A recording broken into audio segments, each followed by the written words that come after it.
Jean-Louis Billon, bonjour. Bonjour. Est-ce que le discours qu'on a entendu ce week-end à Yamoussoukro, en hommage à Henri Konan Bédié, est-ce que c'est le reflet de ce que pense justement le président Bédié? Oui, bien sûr. C'est non seulement ce qu'il pense, mais c'est également ce qu'il veut. Et c'est également ce que veulent les militants du PDCI.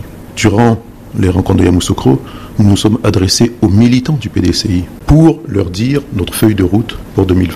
Cette feuille de route, c'est d'avoir un PDCI jusqu'à l'alternance de 2020, à la présidentielle de 2020. Pourquoi est-ce que vous avez tant insisté sur cet impératif de ne pas avoir de RHDP avant 2020?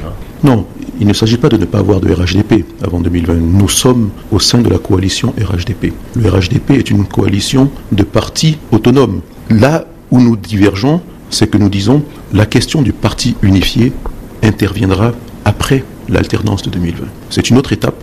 Il faut que les esprits évoluent parce que pour l'instant, personne ne veut abandonner son identité propre. Et si jamais les partis acceptent cette évolution, on peut partir vers le parti unifié. Pour l'instant, le PDCI reste le PDCI et nous aurons notre candidat pour l'élection présidentielle de 2020. Vous dites que personne n'a envie d'abandonner son identité propre. C'est plus vrai pour le PDCI que pour le RDR. Le RDR, apparemment, ça ne le dérange pas de devenir un parti unifié avec le PDCI, le MFA, l'UDPCI pour 2020. Voyez-vous, et je m'exprime en reflétant l'avis des militants et de notre président. Nous avons la première formation politique de Côte d'Ivoire, la plus ancienne. Pour nous, le parti unifié existe déjà, c'est le PDCI RDA. Les autres partis, à l'exception peut-être du FPI et des partis de gauche, sont issus du PDCI. Si nous nous réclamons de l'oufouettisme, l'héritage politique de Félix Houphouët-Boigny, c'est son parti politique. Revenons au PDCI, tous, et nous avons notre parti unifié. À Yamoussoukro, les militants ont lancé un appel à Henri Konan Bédié pour lui demander de se tenir prêt à gouverner. Est-ce que c'est un appel du pied? Est-ce que c'est une possibilité que Henri Konan Bédié revienne à la présidence de la République ivoirienne? Il faudrait le lui demander directement. Je ne peux pas parler pour une décision aussi importante à sa place.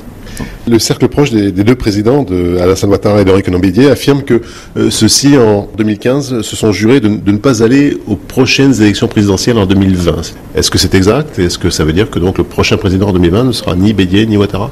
Là, il faudrait leur demander directement. Vous parlez des cercles proches, mais rien n'a transpiré de leur rencontre. Vous n'êtes pas dans les cercles proches? Rien n'a transpiré de leur rencontre. Je pense que la position sera clarifiée assez vite. Donc il n'y a pas lieu de s'exciter. Si certains sont sourds ou ne comprennent pas la position du PDCI, ça n'engage que ces personnes-là. Est-ce que politiquement, le PDCI a les moyens d'aller seul aux prochaines élections présidentielles? Le PDCI est allé seul plusieurs fois aux élections présidentielles. Je le répète, c'est la plus ancienne formation politique de Côte d'Ivoire. C'est la seule formation politique qui est présente sur l'ensemble du territoire national, dans tous les coins et recoins de Côte d'Ivoire. C'est celle qui intègre le plus. Oui, elle a les moyens d'aller seule. Jean-Louis Billon, toutes ces bisbilles, ces scènes de ménage ou ces querelles en interne dans le parti majoritaire, est-ce que c'est pas un moyen de faire monter les enchères? Non, quand même, nous n'en sommes plus là. En toute honnêteté, je pense que le quotidien des Ivoiriens est difficile. Ils aspirent à ce qu'on puisse apporter des réponses à leurs attentes. Et nous travaillons, nous, pour le futur, à améliorer notre projet de société pour 2020. On n'est pas dans une négociation de marché quelconque. Certains, face à ces querelles, jouent les cassants ou les oiseaux de mauvais augure en annonçant des lendemains terribles pour la Côte d'Ivoire s'il n'y a pas d'union de partis unifiés RHDP pour 2020. Est-ce que c'est raisonnable de jouer avec la peur des Ivoiriens compte tenu de ce qu'ils ont déjà vécu en 2011, en 2004? Je vais vous dire, qu'il s'agisse du PDCI et de tous les autres partis de Côte d'Ivoire, il n'y a pas d'inquiétude à avoir. Nous voulons, nous, travailler pour une réconciliation nationale vraie, plus de cohésion sociale et pour une paix durable.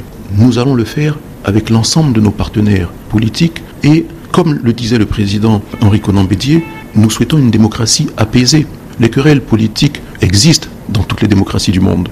Qu'elles se fassent en fair-play total, sans insulter qui que ce soit, et nous aurons une société beaucoup plus solide pour demain.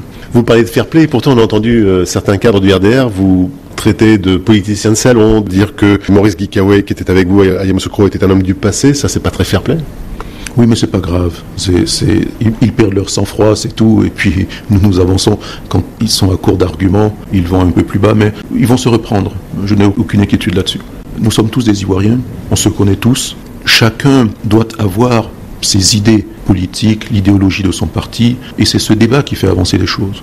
Pour conclure, Jean-Louis Billon, un ticket pour 2020 avec un président qui serait par exemple président-candidat Daniel Kablan-Duncan et un vice-président qui serait Amadou Gon Coulibaly, ça vous satisferait?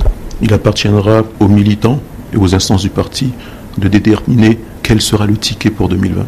Mais cette hypothèse, elle vous conviendrait? Moi, j'ai rien à dire là-dessus. Mais ce que j'ai déjà dit, c'est que 2020 sera une nouvelle génération. Jean-Louis Billon, je vous remercie. Merci.